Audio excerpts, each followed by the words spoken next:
indeks gingiva. Nah, sebelum kita masuk ke beberapa indeks gingiva, kita mengerti dulu apa itu indeks. Jadi, indeks adalah alat untuk mengkuantifikasi kondisi klinis berdasarkan atas skala bergradasi. Jadi, ada tingkatan yang memungkinkan dilakukan perbandingan dua populasi atau lebih yang diperiksa dengan kriteria dan metode yang sama. Jadi, misalnya kita ingin mengetahui tingkat kebersihan gigi dan mulut antara populasi pedesaan dengan perkotaan. Jadi, misalnya kita mau memeriksa tingkat kebersihan gigi dan mulutnya dengan Oral Hygiene Index Simplified dari Green and Vermeulen. Jadi, kita gunakan indeks tersebut untuk kedua populasi yang di perkotaan dengan pedesaan. Kita tidak bisa memakai dua indeks yang berbeda, satu misalnya indeks Green and Vermeulen, kemudian satu menggunakan indeks lain ya. Jadi kalau misalnya kita mau membandingkan dua populasi yang berbeda, kita menggunakan kriteria dan metode yang sama di dua populasi tersebut. Jadi perlakuannya sama. Nah, tujuan dan manfaat dari indeks itu ada beberapa ya. Ada untuk individu, di antaranya bisa memberikan penilaian individu ya, sehingga membantu pasien untuk mengenali masalah rongga mulut apa saja yang ada di dalam mulutnya. Lalu bisa mengetahui tingkat keefektifan pemeliharaan kebersihan mulut dari individu tersebut. Dan sekalian bisa memotivasi individu dalam mencegah dan juga mencari perawatan gigi jika ada masalah gigi atau sebelum ada masalah gigi. Jadi pencegahan. Dan untuk mengevaluasi keberhasilan individu dan perawatan profesional selama periode waktu tertentu. Jadi dibandingkan skor indeksnya. Nah, itu untuk individu. Ada juga untuk penelitian, jadi bisa menentukan data dasar sebelum melakukan eksperimen dan mengukur keefektifan agen spesifik untuk pencegahan, pengendalian, dan perawatan kondisi mulut. Juga bisa mengukur keefektifan alat mekanis untuk perawatan pribadi ya, misalnya sikat gigi atau interdental brush dan juga water irrigation yang digunakan. Nah, ada juga untuk masyarakat kegunaannya, dapat menunjukkan prevalensi dan tren kejadian suatu kondisi tertentu yang terjadi dalam suatu populasi. Jadi misalnya ada suatu tren dalam masyarakat ya, ada kejadian misalnya di masyarakat ini kok banyak ya terjadi fluorosis. Nah, kira-kira ada apa di daerah tersebut, jadi bisa diteliti. Lalu bisa juga menyediakan data dasar untuk menunjukkan pemeliharaan kesehatan gigi dan mulut serta menilai kebutuhan komunitas dan membandingkan efek dari program masyarakat atau komunitas dan mengevaluasi hasilnya bagaimana.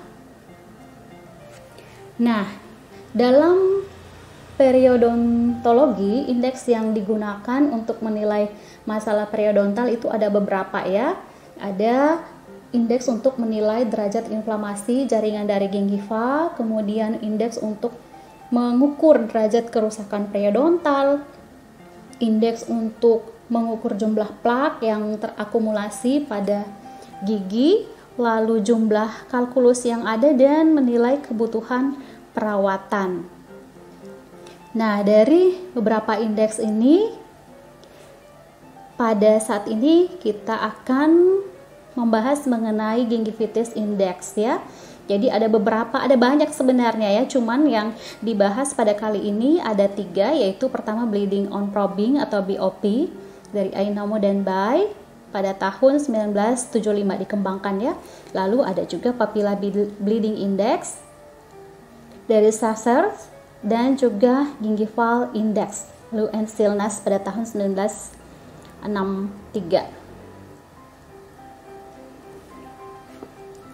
Nah, yang kita bahas pertama yaitu bleeding on probing. Jadi, kalau bleeding on probing ini ingin melihat perdarahan pada saat kita melakukan probing dengan menggunakan dental probe ya.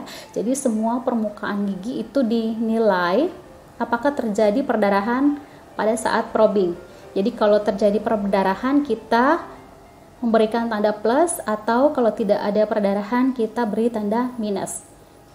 Nah, keparahan gingivitis nanti dinyatakan sebagai bentuk persentase. Jadi cara menentukannya seperti ini. Jadi semua gigi dinilai ya dalam rongga mulut. Nah, masing-masing gigi itu dibagi menjadi 4 bagian. Ada bagian fasial atau labial ya kalau untuk gigi depan, untuk gigi belakang bukal. Lalu ada bagian palatal atau lingual kalau untuk rahang bawah. Ada bagian mesial dan juga distal.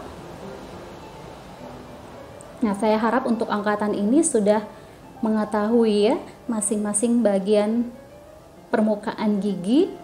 Jadi boleh dimengerti.